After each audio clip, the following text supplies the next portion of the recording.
الحمد لله نحمده ونستعينه ونستغفره ونعوذ بالله من شرور أنفسنا ومن سيئات أعمالنا من يهده الله فلا مضل له ومن يضلله فلا هادي له ونشهد أن لا إله إلا الله وحده لا شريك له ونشهد أن محمدا عبده ورسوله.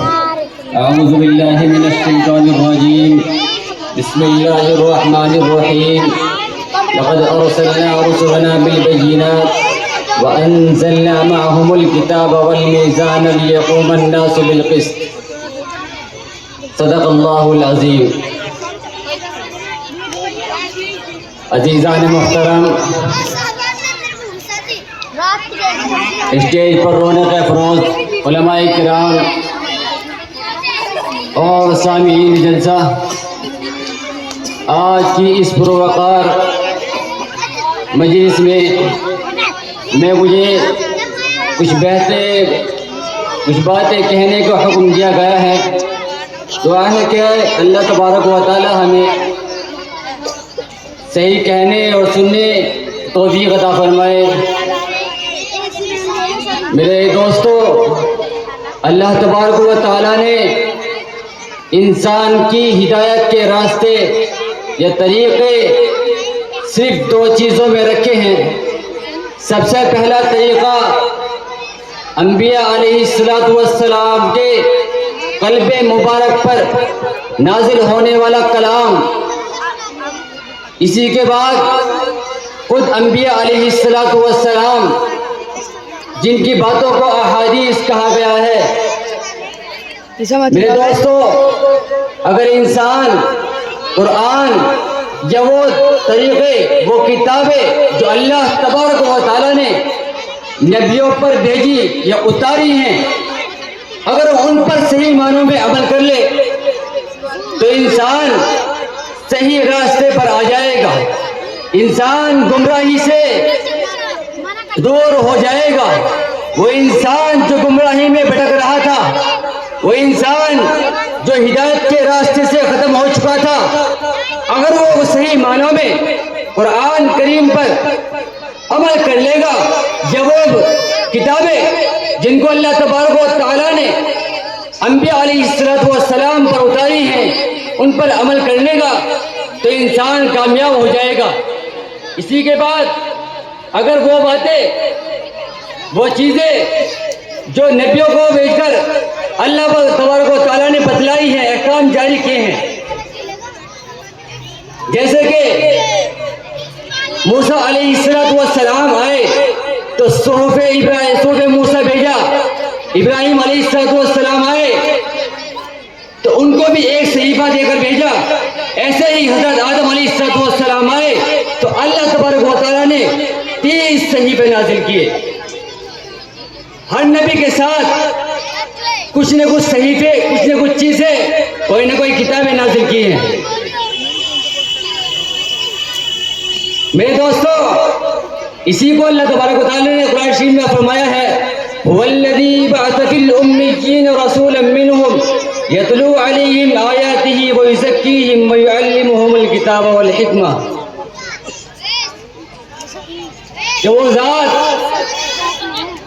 جس نے تمہارے میں سے ایک ایسے نبی کو بھیجا جو پڑھنا لکھنا نہیں جانتے تھے، جو امی تھے، لیکن اللہ تبارک و تعالیٰ خود ان کے استاد ہیں. اللہ تبارک و تعالیٰ نبی کو استاد ہوتے ہیں. جو نبی آتا ہے اس کا کوئی داؤد علیہ السلام کے بارے میں فرمایا، وَعَلَّمْنَاهُ مِن لَدُنَّا عِلْمًا، کہ ہم نے آپ کو علم لدنی عطا فرمایا. اسی طریقے سے یوسف علیہ السلام کے بارے میں فرمایا، وَكَذَلِكَ يَجْتَبِيكَ رَبُّكَ وَيُعَلِّمُكَ مِن تَأْوِيلِ الْأَحَادِيثِ، کہ یوسف تیرے رب نے تجھ کو تعویل احادیث کا علم دیا. ایسے ہی اللہ تبارک و تعالیٰ نے حضرت محمد صلی اللہ علیہ وسلم کے بارے میں فرمایا وَكَذَلِكَ أَوْحَيْنَا إِلَيْكَ رُوحًا مِّنْ أَمْرِنَا مَا كُنْتَ تَدْرِي مَا الْكِتَابُ وَلَا الْإِيمَانُ وَلَكِنْ جَعَلْنَاهُ نُورًا نَهْدِي بِهِ مَن نَّشَاءُ مِنْ عِبَادِنَا. کہ محمد آپ جانتے نہ تھے کہ قرآن کریم کیا ہے، کتاب کیا ہے، جو یہ باتیں جو آپ کو دی گئی ہیں، یہ قرآن کریم جو آپ کو دیا گیا ہے، اس میں کیا بتلایا گیا ہے. تو قرآن کریم دے کر اللہ تبارک و تعالیٰ نے ان کے مطالب کو، ان کے معانی کو، ان کے مفہوم کو، ان کے مرادوں کو واضح کر دیا ہے. اسی لیے انبیاء علیہ السلام ڈائریکٹ اللہ تعالیٰ کے شاگرد ہوتے ہیں، اللہ تعالیٰ کے استاد ان کا اپنا چینل کوئی نہیں ہے. انبیاء علیہ السلام اللہ تعالیٰ کے شاگرد ہیں. اسی لیے جیسے کہ موسیٰ علیہ السلام کے بارے میں آتا ہے کہ موسیٰ علیہ السلام کے والد ان کو ایک استاد کے پاس لے کر گئے. موسیٰ علیہ السلام کو استاد کہتے ہیں کہ موسیٰ پڑھیے. چنانچہ موسیٰ علیہ السلام اعوذ باللہ پڑھتے ہیں، بسم اللہ پڑھتے ہیں. اس کے بعد استاد کہتے ہیں کہ موسیٰ پڑھیے الف. تو موسیٰ علیہ السلام کہتے ہیں کہ الف کے کیا معنی ہے. چنانچہ استاد حق کے وقت رہ جاتے ہیں اور کہتے ہیں کہ کیا الف کے بھی کوئی معنی ہے. موسیٰ علیہ السلام کہتے ہیں اگر الف کے کوئی معنی نہیں ہے تو پڑھا کیوں رہے ہو؟ ایسی بات، ایسی محمل باتیں، بیکار کی باتیں آپ کیوں پڑھا رہے ہیں جس کا کوئی معنی نہیں. استاد کہتے ہیں موسیٰ علیہ السلام سے کیا موسیٰ کیا آپ کو الف کے معنی پتہ ہے؟ چنانچہ موسیٰ علیہ السلام کہتے ہیں کہ آپ اپنی جگہ سے اتریے، اپنے مسلح سے اتریے، اپنی اس گدی سے اتریے اور اس جگہ پر بیٹھیے جہاں میں بیٹھا ہوں اور میں آپ کی جگہ پر آتا ہوں. چنانچہ موسیٰ علیہ السلام اس جگہ پر بیٹھے جہاں موسیٰ علیہ السلام کے استاد بیٹھے تھے. چنانچہ موسیٰ علیہ السلام نے توحید جو بیان کی ہے استاد حق کے وقت رہ گئے کہ صرف 5 سال کی عمر میں یہ بچہ ایسی توحید بیان کر رہا ہے. میرے محترم دوستو، قرآن کریم کوئی چھوٹی موٹی کتاب نہیں، یہ قانون ہدایت ہے جس کے بارے میں اللہ تبارک و تعالیٰ فرماتا ہے اِنَّا عَرَضْنَا الْأَمَانَةَ عَلَى السَّمَاوَاتِ وَالْأَرْضِ وَالْجِبَالِ فَأَبَيْنَ أَن يَحْمِلْنَهَا وَأَشْفَقْنَ مِنْهَا وَحَمَلَهَا الْإِنسَانُ. کہ ہم نے اس کتاب کو آسمانوں، زمینوں، پہاڑوں پر نازل کیا لیکن ان تمام نے انکار کر دیا. فَأَبَيْنَ أَن يَحْمِلْنَهَا وَأَشْفَقْنَ مِنْهَا، اس کے اٹھانے سے انکار کر دیا. وَأَشْفَقْنَ مِنْهَا وَحَمَلَهَا الْإِنسَانُ، اور وہ پھٹ پڑتے اس کو ایک نازک، ایک کمزور انسان نے اٹھا لیا.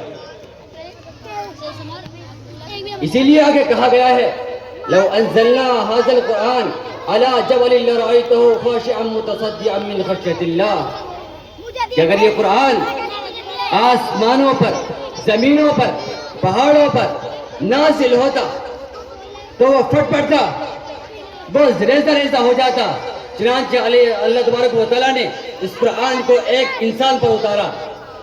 اور اب سوال یہ ہوتا ہے کہ اتنا زبردست پہاڑ، اتنا طاقتور پہاڑ کہ اگر اس کو کوئی مارے، اس کو کوئی ہٹائے تو ہٹا نہیں سکتا، لیکن ایک نازک انسان نے اس کو اٹھا لیا.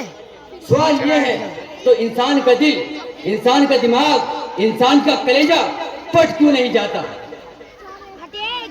تو جواب اس کا یہی ہے کہ قرآن جو جلالی قرآن ہے جمالی سینے سے نکل کر آیا ہے.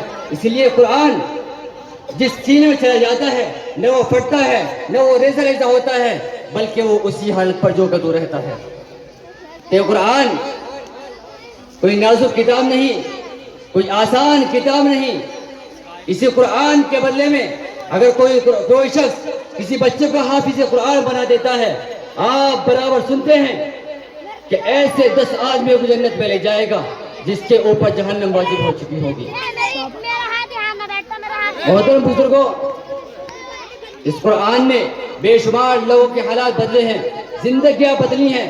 وہ لوگ جو تباہ و برباد ہو چکے تھے، وہ قوم جو اس دنیا سے اور اس کے سامنے خاموش کا بیٹی تھی، وہ لوگ جو اپنے بیٹیوں کو زندہ جلا دیا کرتے تھے، لیکن اس قرآن کے آنے کے بعد زندگی سنور گئی. وہ لوگ جو جہالت میں زندگی گزار رہے تھے، چنانچہ اس قرآن کے آنے کے بعد وہ سیدھا زندگی گزارنے لگے. میرے دوستو، آج کا یہ جلسہ ختم بخاری شریف کے اختتام کی وجہ سے ہو رہا ہے. جب کوئی چیز شروع ہوتی ہے تو اس کے لیے ریبن کاٹے جاتے ہیں، خوشیاں منائی جاتی ہیں، لڈو بانٹے جاتے ہیں. اسی طریقے سے اگر کوئی چیز ختم ہوتی ہے تو اس کے لیے بھی خوشیاں منائی جاتی ہیں. چنانچہ بخاری جس میں تقریباً آ رہا ہوں ابھی 7000 حدیثیں ہیں، امام بخاری رحمۃ اللہ علیہ جس وقت اس کو لکھتے ہیں 2 رکعت نماز پڑھتے ہیں کعبۃ اللہ میں، اور 2 رکعت پڑھنے کے بعد دعا مانگتے ہیں، حاضر ہوتا ہے رب کریم کے سامنے. اس وقت جو چیز شرح صدر ہوتا تھا وہ اس کو بیان کرتے تھے. میرے محترم بزرگوں، آج ہر جگہ اس بات کی مارا مار ہے کہ لڑکیاں، عورتیں یہ مرتد ہو رہی ہیں.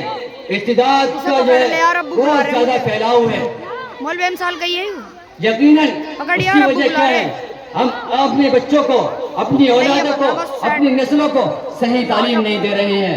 آج کی فارغ ہونے والی نسلیں جو صحیح معنوں میں قرآن و احادیث کی تعلیم حاصل کر رہی ہیں، ہم 99% اس 99% اس بات کی گارنٹی لیتے ہیں کہ انشاءاللہ یہ مرتد نہیں ہوگی.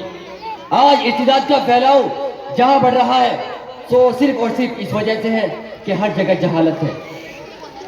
وہ لڑکیاں جو پڑھی لکھی نہیں ہیں، جو نبی کی سیرت سے، اللہ کے کلام سے، اللہ کے بتلائے ہوئے احکام سے، جو اللہ نے احکام اتارے ہیں، جو معانی اتارے ہیں، جو مرادیں ظاہر کی ہیں، جو لوگ ان سے واقف نہیں ہیں یا جو بچیاں واقف نہیں ہیں، وہ آج مرتد ہو رہی ہیں. اس لیے ضرورت اس بات کی ہے کہ ہم اپنے بچوں کو، اپنی نسلوں کو، اپنی بچیوں کو مدرسوں میں داخل کریں، دین کی صحیح تعلیم دیں. یقیناً ہم اپنی بچوں کو کالجوں میں بھیجتے ہیں، یونیورسٹیوں میں بھیجتے ہیں، ہم برابر اس بات کو دیکھتے ہیں کہ 99% ہم پڑھاتے ہیں، لیکن یقیناً 1% بھی نوکری لگنے کو تیار نہیں ہے. تو ایسے علم کا کیا فائدہ جو دنیا میں بھی فائدہ نہ دے اور آخرت میں بھی فائدہ نہ ہو.